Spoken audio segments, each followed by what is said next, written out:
আলোচনা করেছি এবং আগামী কালকে আমরা আমাদের যৌথ আন্দোলনে আরেকটা ঘোষণা দিব, সেটা আমরা আগামীকাল আমাদের প্রেস কনফারেন্সের মধ্যে আমরা জানিয়ে দেব।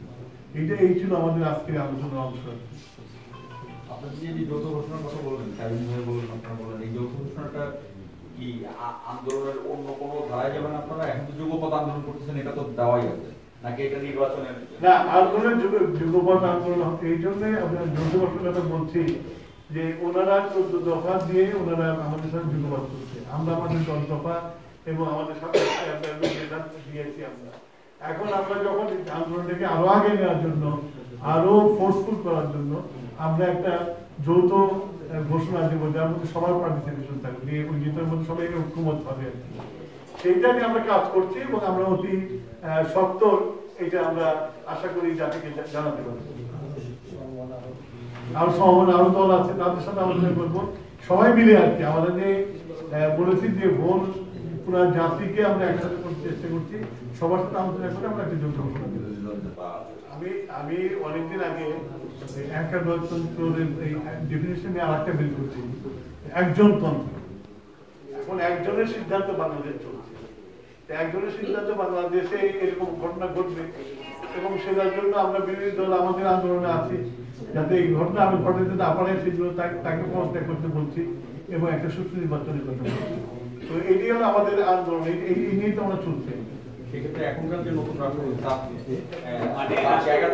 আগে রাষ্ট্রপতি হয়ে নেন, রাষ্ট্রপতি কেবল শুনলাম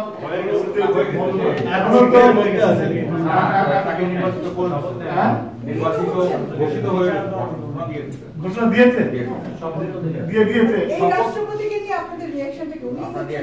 আমাদের রিয়াকশনটা আমার দল থেকে দেবে। আমি মানে এই মিটিং থেকে আমি আমাদের রিয়াকশন আমি দিতে পারবো না, কারণ আমাদের রিয়াকশন আমি দিতে পারবো না।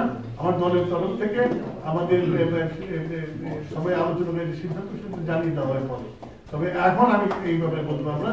একটু বলতে পারি যে একজনতন্ত্রের দেশে অনেক সম্ভব অসম্ভব হইতে পারে, আবার অনেক অসম্ভব সম্ভব হইতে পারে, সেটাই হচ্ছে এই দৃষ্টান্ত। এবং প্রধানমন্ত্রী দুটো বিষয় ব্যতীত সব ব্যাপারে তার কথা শুনতে হবে। কিন্তু এইবারের ঘটনাটা খুবই ন্যাক্কারজনক, অশ্লীল একটা বিষয় হয়েছে যে বোঝা গেল প্রধানমন্ত্রী রাষ্ট্রপতি বানান একটা রেজলিউশন নিয়ে বলা হলো যে উনি যাকে মনে করেন তাকে দেবেন। মিনিমাম যে একটা ডেকোরাম আছে, একটা ইলেকশন হয়, ভোট হয়, আরো কেউ দলের সমস্ত জিনিসকে পদদলিত করা হলো।